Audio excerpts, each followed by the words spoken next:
what might be some practical first steps one could take to start the process of finding these other paths or to rediscover themselves? The symptoms will be autoimmune diseases. The symptoms will be all of a sudden, why can't I fit into these jeans I used to fit into? You're Mm. just not aware of what you're eating. You're not aware of what you might be consuming through media, through food. And so these are the symptoms because we're just not awake to our lives. We're on autopilot. And so I know that I was there, and it's a horrible feeling.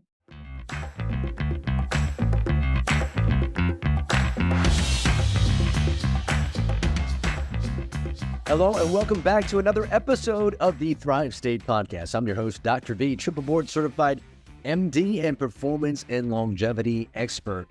So excited to bring you in on today's episode because it's really about remembering who you are, how you get quiet and not let the chatter of the default mode or this old way of thinking, these negative thoughts that just keep repeating in your brain, to find out who you are, to rediscover who you are.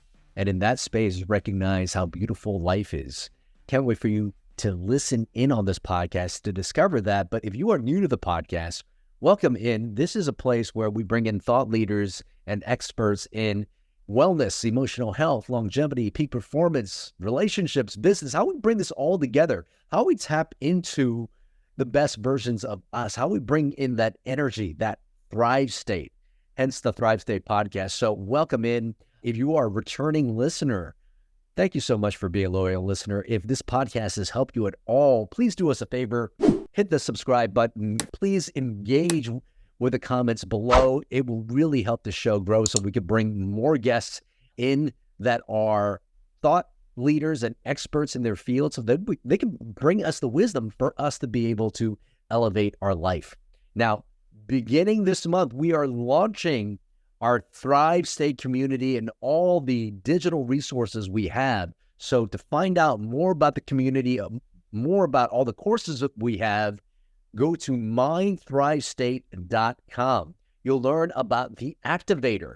This is a course where we actually teach you movement, breath, how to change your mindset so that you could tap into energetic states in your body.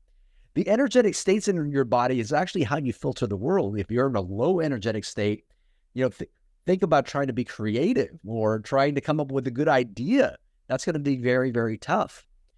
But it's also how other people perceive and feel you. Your relationships, your business are therefore affected by your energetic state. And guess what? Your energetic state is also the signals that you give to every single cell in your body. So mastering your energetic state is something of crucial importance if we want to thrive. You could find that out in our Activator course. And then we also have the Thrive State Accelerator. This is a 10-week course built on the bioenergetic elements. We teach you how to create habits in 7 areas of your life to keep you in optimal health, longevity, and peak performance. Again, you can find all this at mythrivestate.com. And if you're new and you just want some free resources, and just wanting to learn more about performance and longevity, we have a bundle of free resources at thrivestatestarter.com. We give you some free breathwork resources, the Thrive State book resources, as well as lecture notes in the keynote that I deliver all around the world. All that for free at thrivestatestarter.com. Now on to today's podcast. Elaine Glass is a visionary author and highly experienced master life coach and is renowned for her transformational retreats tailored to women navigating intricate midlife transitions. Her book, Get Quiet, 7 Simple Paths to Truth of Who You Are, will empower you to get back to feeling like yourself again. Elaine's path has been marked by significant leaps of faith. Understanding the profound impact of connection and compassion, she realized that true transformation occurs when people feel genuinely acknowledged and understood. Driven by a profound sense of purpose, Elaine's mission is to help people live their best life. Her unique approach, known as the Get Quiet Way, is a roadmap to discovering your inner treasures and bringing them fully to the surface and out into the world. She encourages you to be who you truly want to be, feel good again in your own skin, and realize your positive influence on your family and the world. Elaine's deepest commitments serve as more than just inspiration. They serve as a catalyst, She inspires and encourages people to dive deep within, acknowledge their truths, and lead a life unapologetically authentic. Her journey exemplifies that it's never too late to pivot, find your voice, and make a meaningful impact on the world. Ladies and gentlemen, please enjoy this beautiful conversation with myself and Elaine Glass.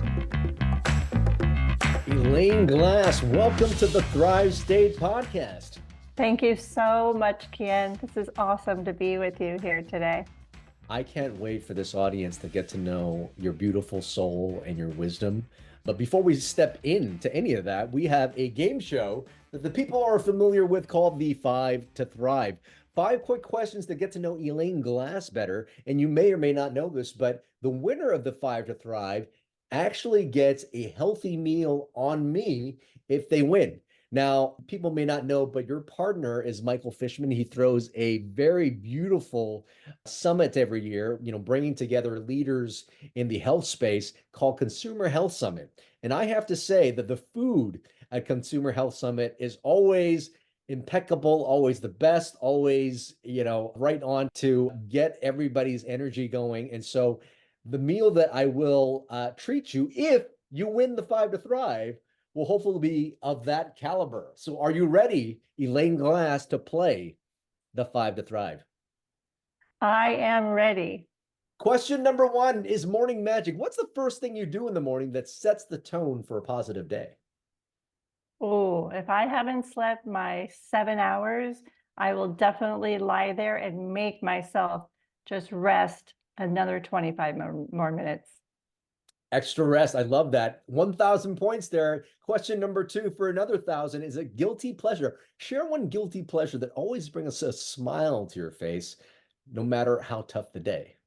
Oh, listening to the comedian Sebastian Maniscalco, definitely on repeat. I love that guy.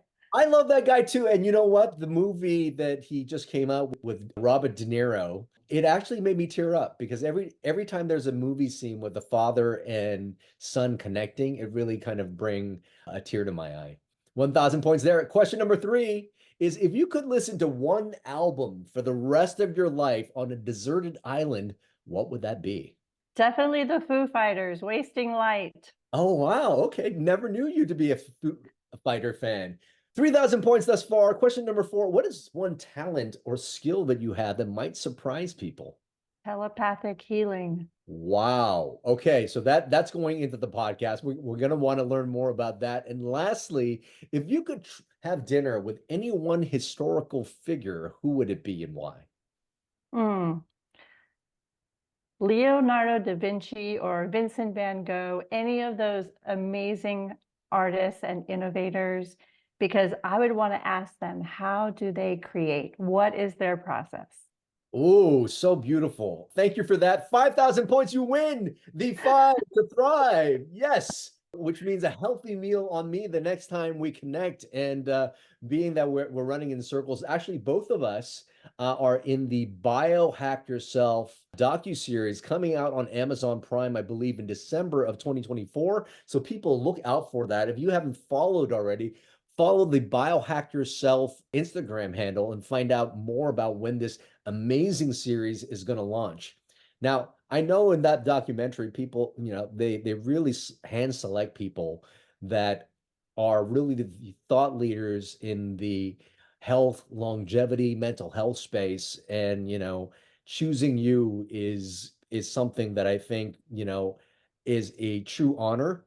And so we want to find out a little bit more about your journey. I can't wait to find out a little bit more about the telepathy that you just mentioned. But where does your journey start? How did you step into sort of the mental health space that you are in now? Have you always been in that space, or were there some struggles and challenges early in life that allowed you to find purpose in pain? I would say that my childhood was absolutely wonderful. And I know that I came into this world as someone who was a person who could hear people, really see people, and inspire people. And I believe that that is my true nature, and I can connect the dots in my life to everything that I've ever done. That's who I've been being every place I've taken myself. Mm, that place of being. What inspired you to, start your process, which is called the Get Quiet Way? And you got your book, Get Quiet, in the back. How is that theme and how are those words when you listen to it? What do you want people to resonate with that term, Get Quiet? I want people to resonate that we need to tune in to this beautiful life that we're living. We need to awaken to this beautiful life that's teaching us so many beautiful lessons, that has so much to offer us. And when we can tune into that, we can create from a place of the most authentic creation ever. And that's what excites me. And that's what my journey has been. That's so beautiful. Tell me a little bit about sort of kind of like that childhood. And actually before we go there, do you think that people basically aren't tuned in, you know, are not awakened to the beauty of life? And I have my own reasons, and I love talking about the default mode network and how we maybe get programmed into not being able to see life as it is, but life as we're programmed. But what do you mean by tuning in? And do you think people are not awakened to the beauty of life now? I think we have moments of awakening, Yeah. but not enough moments. So for me, my moment and my crashing down, everything falling apart moment was when I was asleep at the wheel. Mm. And my life was just a complete disaster. I was getting a divorce. I was completing a 13-year marriage. I had 2 small children. It was the most difficult time in my life and the hardest decision I'd ever make. Because up until then, before having children, I was responsible for myself. I was the only one that was truly affected. And now I had kids. Mm. And now my looking away and staying asleep at the wheel was affecting my children. Mm. And that was my aha moment. That was my wake up moment. Like, you better get your stuff together, girl, because this is real life now. You are truly fully adulting now. So let's wake up. Let's wake up. That's beautiful. I feel that the pains and struggles we've been gifted with in life allows us sometimes to be able to wake up. And at least for me, my version of falling asleep on the wheel was adopting the story of I'm not good enough, I'm not tall enough, I'm not American enough, that I myself in this skin color was not deserving of love or worthy.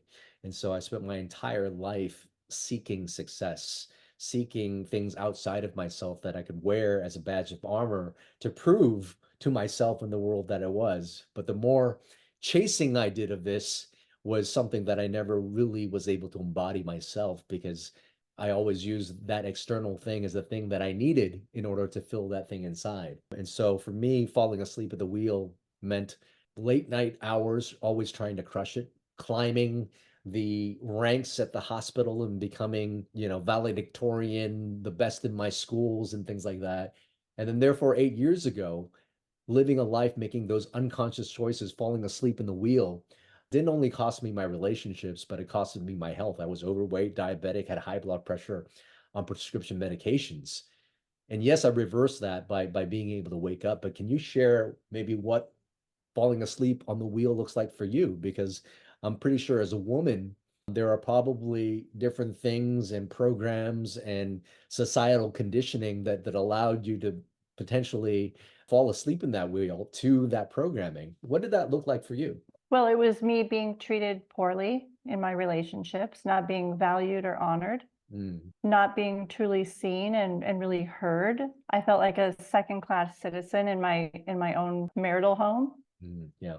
and making excuses that it was okay. Yeah. It was then me, like you, my health, getting diagnosed with an autoimmune disease.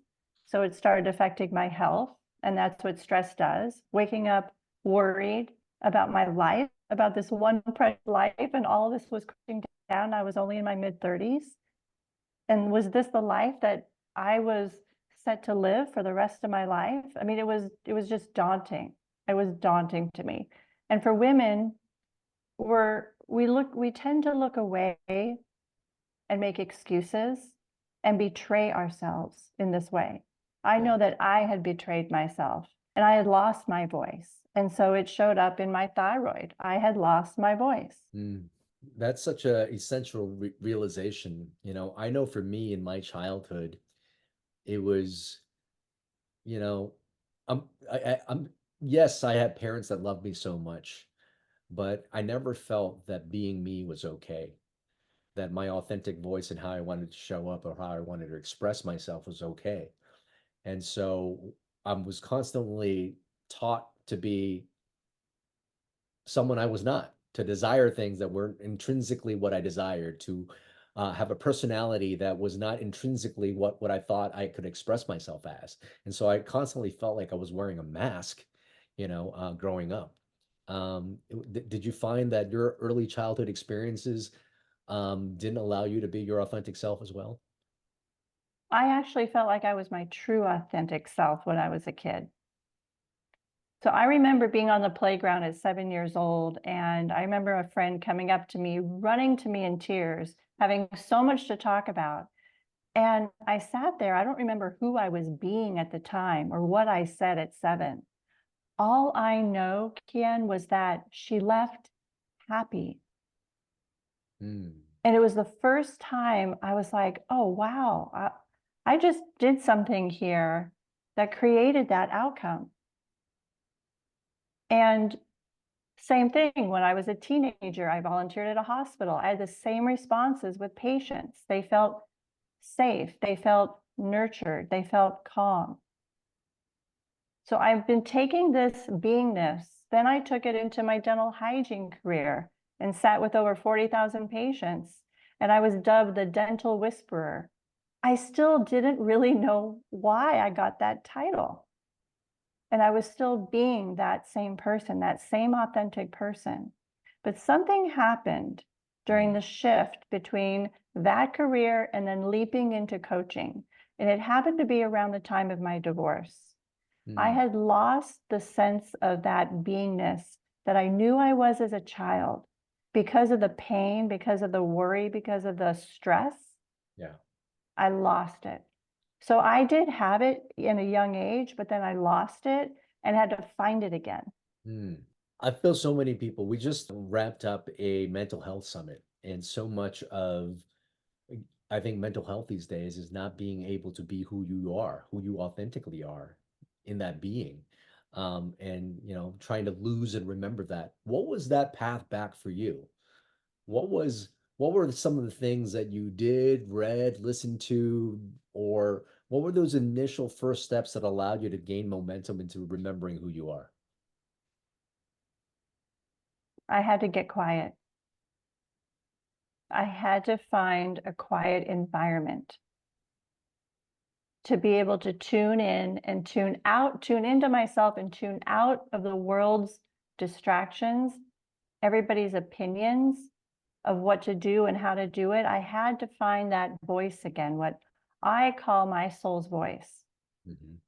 So I got quiet and I went out into nature and I just tried to really tune in and listen.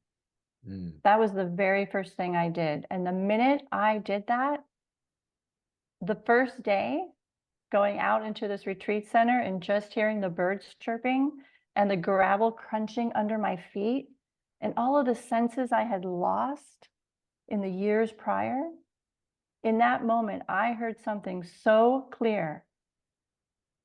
And I heard surrender. And I was like, surrender? Are you kidding me? Like my whole world will fall apart if I surrender. This is crazy talk. Like, who is this? What's going on? I went back to my car that day after hearing that message. I turned on the radio and I heard the announcer talking about surrender. I hope you're enjoying the podcast so far. If you are, I just wanted to let you know, join our community. There's so many free resources and a great community of people that desire health, happiness, human potential, to have more in their life, more health, more energy. And when you have those two things together, you could create more happiness, more abundance, whether it be financial, romantic, all these things in your life. And if you're just starting out, you don't know where to go, just sign up for thrivestatestarter.com, because in there you're going to get a bundle of information that includes a longevity ebook, a longevity and performance resource guide, lecture notes that come from my keynotes at Google, at Fortune 500 companies, all the insights in that keynote in lecture slide form given to you. And then finally, breathwork. I share 3 powerful breathwork exercises to access calm, which really gives you clarity and peace during the day, to access energy if you need to wake up and really motivate yourself, and finally a breathwork routine that you could do every single morning so that you could be very intentional with how you create that day. You could find all this stuff delivered free to your inbox at thrivestatestarter.com. And our community is growing. If you want to be a part of a community of people that desire the Thrive State, that are really in Thrive State themselves, and help other people along with that, you could be a part of the community. You can get group coaching from me. We do breathwork sessions, meditation sessions, and you also get to drop in and participate in podcasts in the future. You could find more about the community at mythrivestate.com. That's mythrivestate.com. So check out those resources. You're not going to be disappointed, and please enjoy the remainder of this podcast.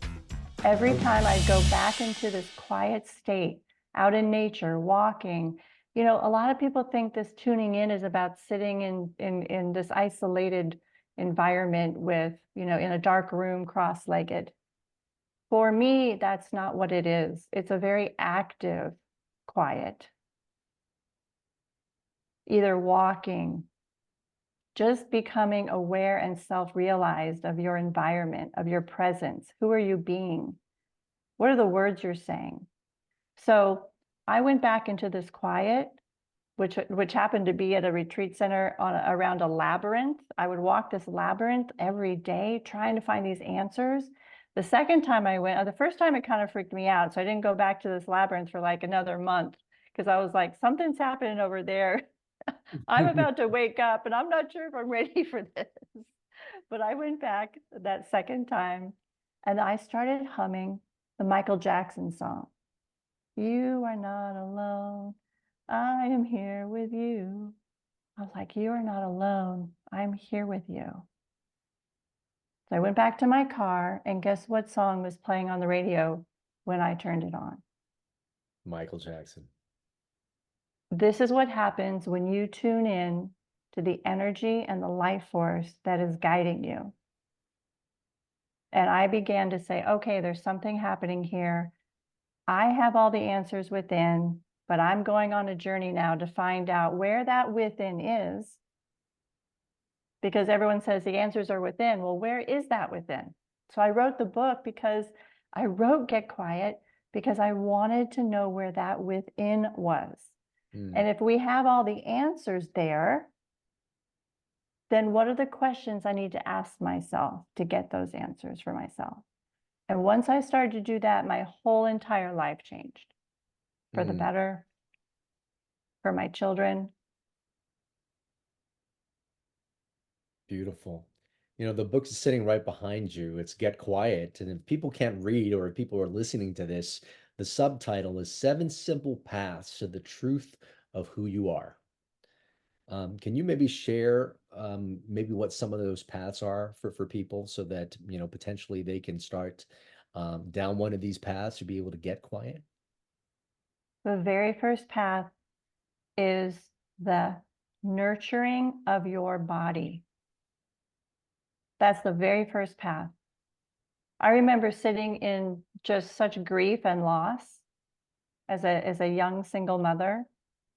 And something just said, Elaine, get up and just start taking a few steps. I started walking around my little home and just started to move my body. And that is as simple as it started for me.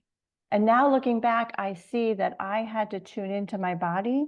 I had to shift my energy, and it all starts with our physical body. That's the first path. Mm. Tuning in and really nurturing our bodies, and not pushing and running marathons. And, for women particularly, it's a very gentle nurturing. Mm. It's maybe Qigong, yoga, Pilates, walking. It's very, very gentle. It's not beating our bodies up anymore. That's the first path. The second path is your environment, the health of your environment. What's in your refrigerator? What's in your cupboards? Who are the people living in your home? Who's sleeping in your bed with you? Your whole entire environment. That is directly related to your heart energy. When we feel we are in a healthy relationship, when we feel that our homes are clean and clear of clutter, our heart space is open. So that's the second path. The third path is the health of our minds. And actually, can we even get to the state of what I call no mind? This is the good stuff. And that's where I was journaling a lot. I've always kept a journal since I was a teenager.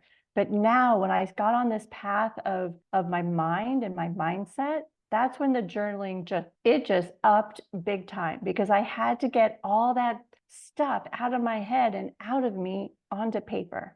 Mm.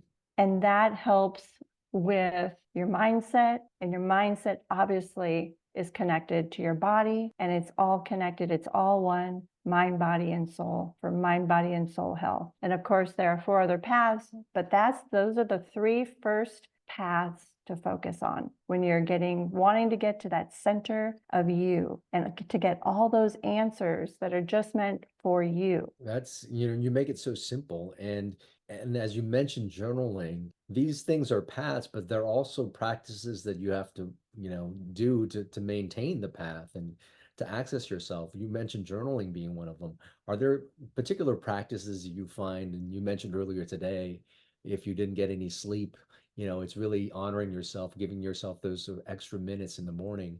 Are there any other practices that you find to be, truly helpful in being able to find that center and to get quiet? I focus personally on journaling, Kien, for me. I find that it's a way to really empty myself, because particularly for women, and I know men too, but particularly for women, we hold on to so much. Throughout the years, we become so heavy and dense with stuck energy because we're holding the emotions of others. We're holding worry. We're holding the fact that we don't like the way our bodies look. We're holding the fact that we might have an illness or someone else in our family is ill. We hold so much that in journaling, I really found that I was able to just lay it out on the paper and release some of this holding that was really causing me a lot of mental issues. And it's funny because all of those journal entries actually were what I used to create Get Quiet. That's beautiful. That's beautiful. You mentioned your daughters being a catalyst for rediscovering yourself. How have you found that the work of truly remembering the beauty of who we are, of doing this work, impacts the lives of others around us? I have 2 sons, and kids, as you know, are great imitators.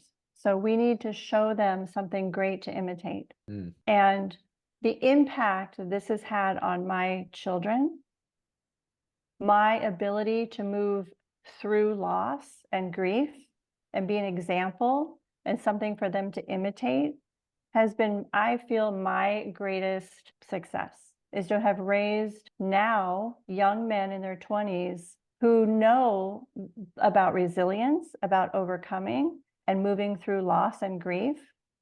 And that has been my greatest achievement personally. Mm. Yeah. For many listeners who are navigating, midlife transitions, potentially feeling lost, I know sometimes, when I had my concierge practice, some people are so used to just not feeling well and feeling like crap, or just feeling, stressed, that they feel it was almost sort of a natural part of life. What would you say, there are the symptoms that one might have that might suggest that potentially that they are lost, and what might be some practical first steps one could take to start the process of finding these other paths or to rediscover themselves? The symptoms will be autoimmune diseases. The symptoms will be all of a sudden, why can't I fit into these jeans I used to fit into? You're just not aware of what you're eating. You're not aware of what you might be consuming through media, through food. And so these are the symptoms because we're just not awake to our lives. We're on autopilot. And so I know that I was there, and it's a horrible feeling. And what I did is I decided for 1 year, and I called it the out of my box challenge. And one time every month, I chose something that I was curious about that might actually stretch me a little bit. And this is to re-engage in life again. Because sometimes we feel like we're living in this zombie apocalypse where there's just no life to what we're experiencing. And so this is really how you re-engage in living life again, especially if you've been through a difficult transition. So the very first month, I decided I would join Toastmasters, which talk about jumping in with both feet. I mean, because my worst fear is public speaking. And Toastmasters teaches you how to public speak. So I remember being in this room of people, speaking in front of everyone, and I was so scared. But I got home and it was a gift to myself. I had stretched myself. I started to gain confidence, and I was being really courageous, and I felt great about myself. And every month since after that, I chose something that I re-engaged in life. It made me feel alive again instead of stuck and lost. I wanted to find myself again. After 12 months of doing just one thing a month, I had a new career, I had rejuvenated health, and I also met Michael, my fiance. Event? Pardon me? Did you meet him at a Toastmasters event? No. I met him because I was transitioning out of dentistry into life coaching. And I actually met him because I had followed my soul's voice to go into life coaching. And I went to this retreat to, help build my business. And he was there. He was a speaker there. Amazing. Yeah, Michael's such a beautiful soul. You mentioned something of going out of your comfort zone. And one of the things, and I run, this thing called the Bucket List Mastermind. And it's really just to rediscover who we are. And what we do in this mastermind is people would just write all these things that they, want to achieve, do in life, but not just the experiences they want to have or the travel they want to do, but how they want to contribute. What are the different moments in their life they like to have? And, why I find this exercise so powerful is you'll come up with things, and there'll be things that come from your ego and some things that come from your soul. But as you start to cross these things off, you'll start to do certain things and say, you know what, achieving, this $10,000, month felt great. I thought that was this huge goal, but I don't feel much after I achieved it. But man, when I went to that, one homeless shelter, and I was really connecting with the people and seeing the human, behind the people I was serving, it really connected with me.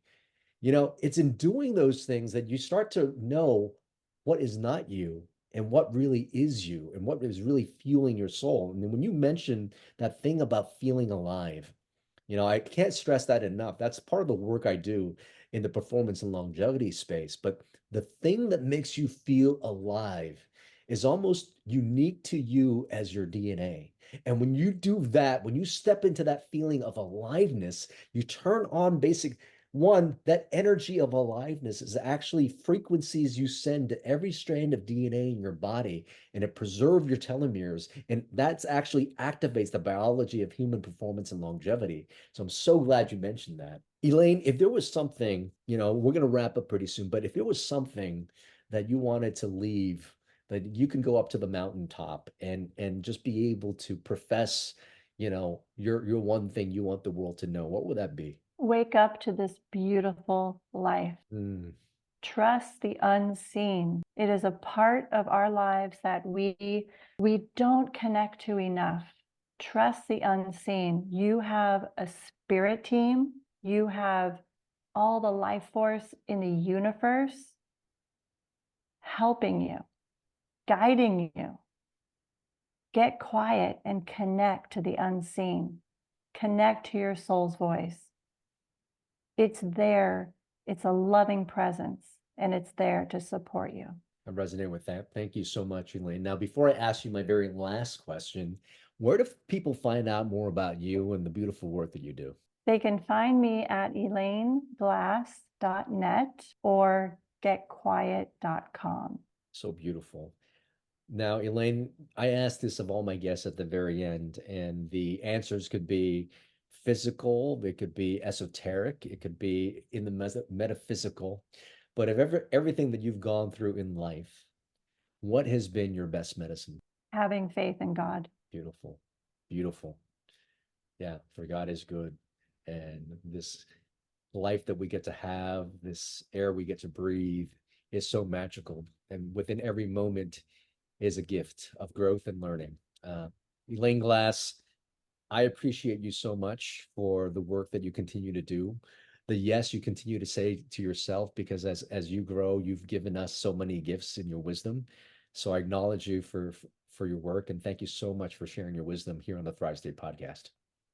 Thank you so much, Kien. It's been a real absolute honor of mine. I hope you enjoy that episode of the Thrive State podcast. And if you're finding that this content is really helping you and your family members, please consider supporting our mission and our cause of elevating health, happiness, and human potential for people all over the world. You can do so by making sure that you subscribe to this podcast, sharing it with your friends and family members, and leaving us a 5-star review wherever podcasts are heard. All these things are going to really help elevate the show and to give us the resources to continue to bring more content just like this to yourself as well as the people that you love. If you haven't already, you might want to consider joining our community. We actually have a community where people get to engage with me in group sessions where we do breath work, meditation, where we do challenges together, really to be able to get us access to health, happiness, human potential, so that we could have longevity and performance in our life as well. You can check out our community at mythrivestate.com. That's mythrivestate.com. And if you haven't already, pick up a copy of my book, Thrive State. It really gives you all the tools, the pillars that you need to create a blueprint to control the energetics of your life. Who are you? How do you show up in the world? The choices that you consistently make create an energy in your body, and you can control this. And when you can control that, you also control the messages you give to your DNA that gives you access, again, to optimal health, longevity, and peak performance. And let me also just share a free gift to you. If you haven't already, please pick up my longevity and performance bundle where I share lecture notes, ebooks, breathwork exercises, and longevity and performance resources at thrivestatestarter.com. Thank you so much for being a part of this community. Thank you for helping us grow. Remember always, my friends, that you are your best medicine.